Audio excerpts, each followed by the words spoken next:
Listen, the pursuit of strength in the gym and the pursuit of spiritual wisdom are the same thing.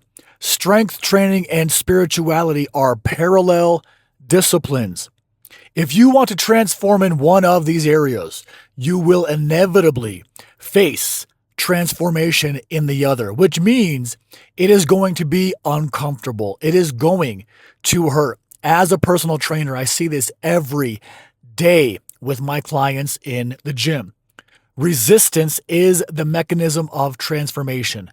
Whether you are lifting weights or fighting demons, it's the same thing. Resistance triggers adaptation.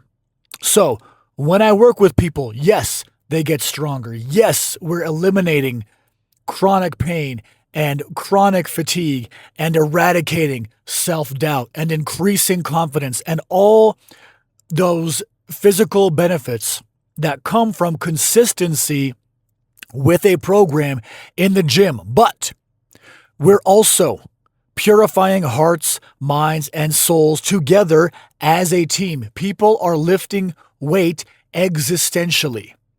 Now, to prove this and better understand the parallel process of strength and spirituality even deeper, I am visiting a different church every week this year and rating each and then ranking them all in an effort to expand my horizons spiritually. And I'm using what I learn in each service through prayer, through attendance, through participation in ritual, through meditation to assist my clients in their journeys of personal transformation. Because remember, strength training is a spiritual pursuit.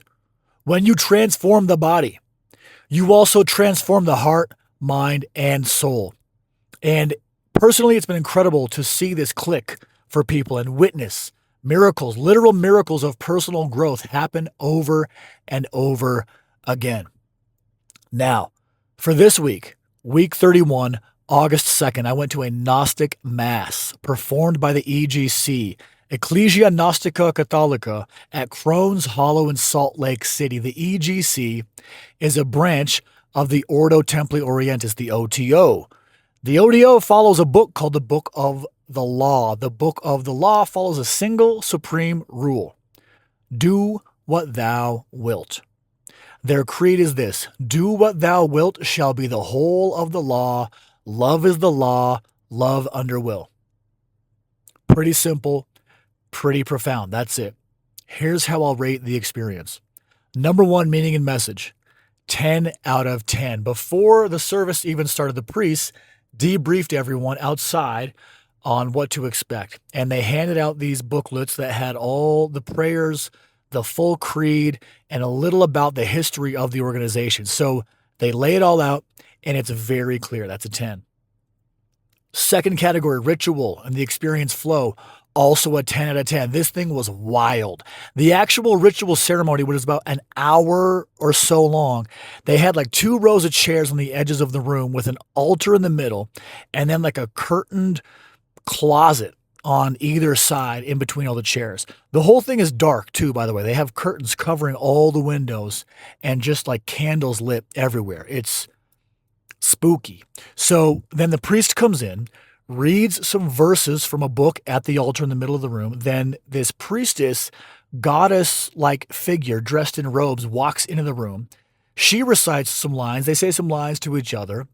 Then the goddess goes and pulls back the curtain on one of the closets, and this guy representing like a king, I think, because he's wearing a crown, he walks out holding a spear. Then he walks her over to the other side of the room where he pulls back that curtain. She sits up on an altar with her legs open, spread open, holding a cup of wine, a goblet in one hand, and then like an amulet in the other. And then there's a bunch of candles lit up behind her. It looks kind of like this. And you're just sitting and watching this whole thing happen. Then the priest reads some more from a book, and then one by one, each person in the service has the option to approach the altar and take the Eucharistic sacrament, which was a little cookie and then some wine, like a shot of wine. And then as you take each, you recite these lines. In my mouth be the essence of the life of the sun as you eat the cookie. And then right before you sip the wine, you say, in my mouth be the essence of the joy of the earth. And then you turn around, cross your arms over your chest, and you say, there is no part of me that is not of the gods. Wild. It was wild stuff. It was cool. It definitely transports you to a different state of mind. There's nothing else like it. Like, this is not a passive service where you're bored or checking your phone or just listening to a guy preach to you for an hour and tell you why you need his church. It was participatory. Everything had a reason and a symbolism behind it to exist. It reminded me of like a mix between a Catholic mass and the Mormon temple ceremony. So 10 out of 10 ritual experience. Number 3, ethics and integrity. 9, there's no judgment. Do what thou wilt. Love is the law. That's it. 4, for community and belonging, also a 9 out of 10. As we were getting the debrief outside the service, I was chatting with a few of the members. Everyone was very cool. There was about 20 people who attended the service. Really friendly bunch, very warm, very welcoming, answered all my questions, explained everything. 5, learning and cognitive expansion, an 8 out of 10. As part of the debrief, I was asking questions of like one of the administrators, and we got into the history of Gnosticism and the EGC and the OTO and the roots of the ceremony and the organization all the way back to Scotland and Rome. And it was definitely a cognitively expansive experience. Last, number 6, heart resonance, emotional impact, a 6 out of 10. The people there were earnest in their practice. Like, no one is there for show or because it's just what their family does on like a Sunday afternoon. Like, there wasn't a lot of heart in it, but the message was definitely centered on life and joy.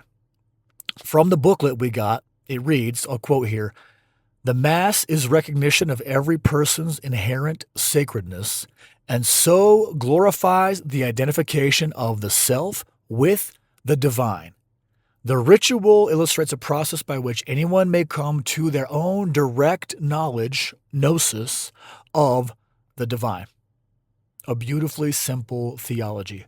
So overall, that's going to give the Gnostic Mass a total score of 52 out of 60, moving them into a tie for second place with the Salt Lake Center for Spiritual Living. Shout out to the Center for Spiritual Living. Reminder for their event happening, I think it's August 29th at the end of the month. That's going to be a very cool thing to check out. But overall, I would highly, highly, highly recommend going to a Gnostic Mass. It was very cool. It's probably unlike anything you've seen.